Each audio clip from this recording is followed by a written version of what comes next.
Bonjour à tous, nous sommes le 29 janvier en France à l'heure où j'enregistre et nous allons regarder le classement de 21h UTC de ce Vendée Globe. Prenez une tasse de café ou de thé et puis nous allons nous installer. Nous avons pas mal de situations qui ont changé à l'arrière parce que nous avions beaucoup parlé sur les arrivées. Et puis j'enregistre cette vidéo particulièrement tard parce que j'ai regardé la conférence de presse de Jean Le Cam et ça remontait dans le journal. Moi ça m'allait bien, c'était en soirée. Et donc je vous la recommande d'ailleurs, sa conférence de presse. C'est la seule que j'ai pu voir jusqu'à présent. Et puis, on va faire quelques updates un peu pour expliquer la situation de certains bateaux que nous n'avons pas parlé. Regardez la situation extrêmement intéressante à ce niveau-là sur ces bateaux. Comme on peut voir, il y a un gros tas ici. Ce sera un petit peu et en plus, ils sont dans une position un petit peu stratégique à ce moment, donc c'est particulièrement intéressant. Et peut-être parler un tout petit peu de certaines choses, notamment de à quel point certains marins peuvent apprendre des choses de différentes manières, en prenant l'exemple du Spinnaker et de l'expérience de certains marins à travers ce Vendée Globe. Ça va sembler intéressant. On va commencer tout de suite.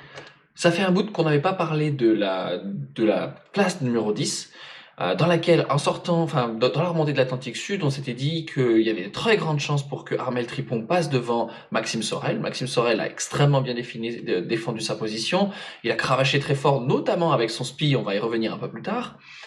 Et puis, il y a quelque chose qui se passe d'assez intéressant. Regardez ces énormes dépressions. Alors quand vous voyez bleu ici, c'est des dépressions extrêmement creuses. J'ai vu certains journalistes parler de 60 nœuds dans les rafales. Je vois plutôt 55, mais c'est possible que localement il y ait des endroits à 60. C'est plus creux que ce que les marins ont pu vivre dans les mers du Sud. Alors c'est le cœur de l'hiver en France, hein, et dans l'hémisphère nord. Et donc grosso modo, on sait que a priori, à moins qu'il y ait un bateau de pêcheur ou quelque chose du genre qui se passe, Maxime Sorel devrait garder sa position numéro 10. Il a juste le temps de passer devant et d'arriver avant que le gros de la baston arrive. Tandis que pour Amel Tripon, j'ai fait quelques routages. En théorie, ça peut passer s'il cravache à fond. Il a décidé de ne pas passer, de laisser passer. On peut voir qu'en ce moment, il fait moyenne de 8 nœuds ou moins de 8 nœuds sur 4 heures. Il va se réfugier ici et entrer en attente dans cette zone-là pour laisser passer la première ou les deux dépressions devant lui. Mon logiciel ne me permet pas de faire attendre. Il calcule toujours au maximum de la polaire. Bon, donc j'ai pas fait vraiment de routage, je peux pas vous montrer grand chose. Mais grosso modo, la bonne nouvelle pour Maxime Sorel, c'est la défense de sa position numéro 10. A priori, sauf cas extrême, il devrait arriver dans des conditions très musclées et rester devant. Donc ça c'est la mise à jour de là-dessus. Et d'ailleurs, on voit Clarisse Kramer qui prend une position, une route un petit peu clairement de viser l'arrière de cette dépression-là pour ensuite enchaîner et remonter. Deuxième sujet, peut-être une objet mise à jour, donc c'est Charal et Romain Attanasio sur la 13e place. Durant la remontée de l'Atlantique Sud, il y avait 800 000 d'écart, et je m'étais dit, bon, et d'ailleurs le consensus était de dire que a priori il y aura pas, Romain Attanasio gardera sa place. Et puis il a eu le passage du poteau noir le pire de sa vie, le pire de toute la flotte, et le voilà assez menacé. Je peux vous montrer des routages, mais c'est pas très intéressant parce qu'au final, comme mes polaires sont pas exactement identiques, vu qu'il y a un bateau qui est plus rapide que l'autre, tout ce que vous voyez, c'est que il y en a un qui rattrape l'autre. Bon, voilà, c'est ça. Bon, je ne sais pas si ça va vraiment se doubler. On a pu voir que je me suis fait tromper par les événements, par Armel Tripon qui a pas forcément poussé aussi fort qu'on pouvait l'attendre. Mais il y a des bonnes chances quand même. En tout cas, c'est quelque chose qu'on va surveiller un petit peu, mais peut-être pas détailler aujourd'hui. Ce qu'on va détailler, c'est ce groupe-ci, qui est un petit peu plus étalé que ces derniers jours, mais qui sont vraiment, si on regarde, il y a juste avant le Cap Horn, il y avait Pipard qui était vraiment collé à Arnaud Boissière sur la Micaline et la Fabrique. C'était un groupe de 3 bateaux. Et puis, ces 3 autres bateaux, ah oui, parce qu'il y a des rafraîchissements maintenant toutes les 5 minutes, donc ça saute. Il y avait ces 3 bateaux ici qui étaient derrière. Et la remontée de l'Atlantique Sud a fait qu'il y a eu complètement un recollage entre tous ces bateaux-là, avec Pipard qui se fait distancier petit à petit parce qu'elle a un bateau plus vieux et qu'elle ne peut pas lutter vraiment dans les conditions de reaching. Ceci dit, la stratégie en ce moment, c'est très intéressant. Notamment, on peut voir le cap nouveau de Medallia extrêmement ouest, c'est assez intéressant.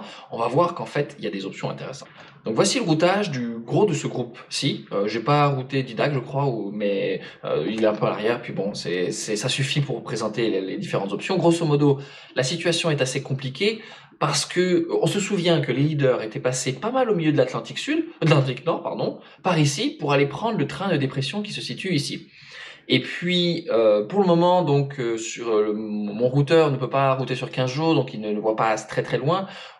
Pour arriver sur les sables, il indique une route qui passe dans l'anticyclone des Açores. Donc ne regardez pas ça, c'est la route de la Micaline, oui. Il va pas prendre cette route-là, mais par contre, vu qu'il est pas mal en avance, il est possible en théorie de prendre une route qui passe par ici, voyez, pour aller prendre le train de dépression beaucoup plus proche à l'intérieur de la route. Et par contre, avoir des difficultés dans cette zone-ci. On va regarder ça un petit peu, je vais jouer la météo pour que vous voyez un peu qu'est-ce qui se passe. Donc ça, ce sont les différents bateaux qui vont remonter vers le nord. On peut voir que pour Medallia, qui est ici, la route calculée optimale, qui n'est pas la même polaire que les autres, hein, passe complètement à l'ouest. Alors on va sur les Antilles, on va chez moi, là. on va en Amérique du Nord. Et puis, avec une option pour les autres un petit peu plus proche, ça tient lieu, en fait, grosso modo, si vous regardez, plus les bateaux sont en arrière, plus il semble intéressant de se décaler vers l'ouest pour aller chercher très tôt le train de dépression, qui est très fort en ce moment, hein, avec des dépressions très creuses. Ça a l'inconvénient d'avoir beaucoup de vent fort, mais ça a l'avantage d'avoir des vents forts portants. Bon, les bateaux sont fatigués, les marins aussi. Si vous avez regardé les arrivées, ce que les marins ont dit, j'en mentionnerai Louis Burton qui a dit que il avait plus d'eau douce et qu'il a bu dans l'après-midi de son arrivée les dernières gouttes d'eau de son eau de pluie du Poteau Noir. Une journée de plus, je pense qu'il buvait son urine. Hein. D'ailleurs, petite blague à part, mais vous savez, boire son urine, ça doit pas être très difficile pour un marin. Il suffit de faire pipi au vent. Hein. On se rince les dents. Mais en tout cas, je pense que, et puis bon, tous les marins ont des problèmes énormes, certains plus que d'autres, notamment Jean Le Cam, qu'on a pu apprendre aujourd'hui. Donc, est-ce que l'option extrême, à partir sur des bastons, au portant certes, mais dans ces grosses dépressions, ça paraît peut-être un peu difficile, mais ceci dit, tant qu'on est dans le sud ici, les vents peuvent être plus modérés. Si on regarde la route, le modèle prévu, bon, c'est pas les 50-60 nœuds qui sont prévus à arriver sur Maxime Sorel et Hermile Tripon, donc c'est pas impossible. Si on regarde l'autre option, c'est de partir par ici, sur des vents contraires, un petit peu, hein, le vent vient du nord, parce que c'est le queue de la dépression. Petit point météo là-dessus d'ailleurs. Petit point météo. Pour ceux qui sont curieux, dans une dépression dans l'hémisphère nord, les vents en début de dépression viennent du sud, puis au fur et à mesure qu'elles se déplacent, les vents tournent vers l'ouest et finissent vers le nord. D'accord? Et c'est ça que vous avez en fait dans une dépression qui passe sur la France. Vous commencez par un vent quand le vent tourne au sud, le mauvais temps arrive, il monte, il vient très fort vers l'ouest, et puis au final il finit au nord, et c'est le queue de la dépression, et là il fait froid. C'est un peu ça, et donc là, prendre l'option qui remonte tout de suite vers la route la plus courte, comme le routeur me l'indique ici pour la Micaline, c'est aller chercher une route plus courte, mais se retrouver avec des vents contraires en queue de dépression. Je pense que c'est pas très intéressant pour la Micaline, même si mon problème c'est que je n'ai pas de prévision météo plus long terme. Par contre, le problème c'est que cet anticyclone ici entre les deux, enfin cette zone de dépression, de haute pression entre deux dépressions, c'est barre la route complètement et passer ici, c'est se retrouver complètement planté. Et c'est assez peu probable. Donc peut-être que la Micaline va viser une route plus comme ceci, tous s'aligner dans cette option à l'ouest, qui ressemble un petit peu à ceux qui sont partis qui sont passés en tête. Si on regarde les routes ici, on voit quand même cet effet, pour le moment, de plus je suis en arrière, plus je me décale vers l'ouest. Regardez la Micaline qui est partie sur une option ouest plus modérée que la Fabrique et plus modérée que Medallia. Pour Stéphane Diraison, il est un peu plutôt direct. Alors, ils sont en train de négocier le Poteau Noir quand même, hein, et il faut le comprendre. Donc, en ce moment, leurs routes peuvent être très décalées par rapport à ce que ils vont faire en réalité. Ils peuvent négocier des nuages, etc. Donc, c'est encore à voir. Arnaud Laboissière a probablement sorti ou est en train de sortir du Poteau Noir. Donc, il est parti pour faire cette route, a priori, que j'indique ici, qui n'est pas celle ici. Ça va être à suivre. C'est des conditions qui vont favoriser les bateaux les plus récents, étant des conditions enriching avec les alizés de l'hémisphère nord. Donc plutôt que de regarder un autre concurrent en ce moment, je pense que c'est pas ce qu'il y a de plus intéressant juste là. Je voudrais vous montrer un exemple ou deux de à quel moment certains marins ont pu apprendre des choses. Ça fait longtemps que je voulais parler de cette phase-là. Donc on est dans la descente de l'Atlantique Sud, dans l'Atlantique Nord, au tout début, en fait, juste après le front et avant Theta, je crois. On est vraiment très tôt dans le Vendée Globe. Et une des voiles, la voile la plus grande sur ces bateaux-là, c'est le grand Spinnaker, qui mesure quasiment 400 mètres carrés. Je vous recommande de comparer ça à la taille de votre maison ou de votre appartement, et de vous imaginer ça gonflé par le vent. Ils peuvent le tenir à plus de 20 nœuds, certains. Donc c'est vraiment quelque chose que les marins n'aiment pas trop utiliser. Et les marins les moins expérimentés, c'est grosso modo la voile de l'adulte, là. Eh bien, il y a une vidéo de l'époque, donc on est le 11 décembre, c'est ça? Non, 12-11, c'est en France, donc c'est en français, pardon, c'est le 12 novembre. Eh bien, nous avons Benjamin Dutreux qui est juste derrière Jean Le Cam, et puis le vent va... Alors, je vais essayer de visualiser, c'est pas très facile, c'est un peu précis. Ah, zut, voilà. Donc on voit que la trajectoire de Benjamin Dutreux est plus à l'intérieur, et coupe, et repasse devant Jean Le Cam. Et en réalité, si on regarde juste après, Jean Le Cam passe devant, voyez, avec une route plus longue et qui coupe à l'intérieur comme ceci, plus débridé par rapport au vent. Il y a une vidéo de Benjamin Dutreux qui filme, il explique, il sort de sa sieste, il filme Jean Le Cam, qui voit son bateau au loin et qui est en train de le rattraper, et qui dit, bon, il est sous spi, je pensais pas que le spi passait sur cette allure-là, et il est en train de me gratter. Et donc ce bord-là que vous voyez, et cette prévision-là, ce routage un peu plus long qu'il a fait pour redescendre plus creux ensuite, c'est Jean Le Cam qui sait très bien naviguer, il a beaucoup d'expérience, et qui montre à Benjamin Dutreux comment on utilise le Spinnaker pour dépasser son concurrent.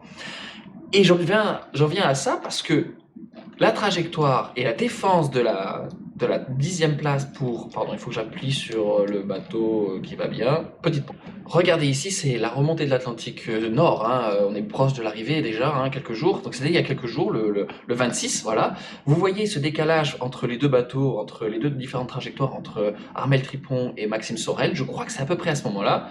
Il y a une conférence de radio, oui, c'est ça, c'est vraiment à ce moment-là. On voit prendre une allure plus débridée pour Maxime Sorel.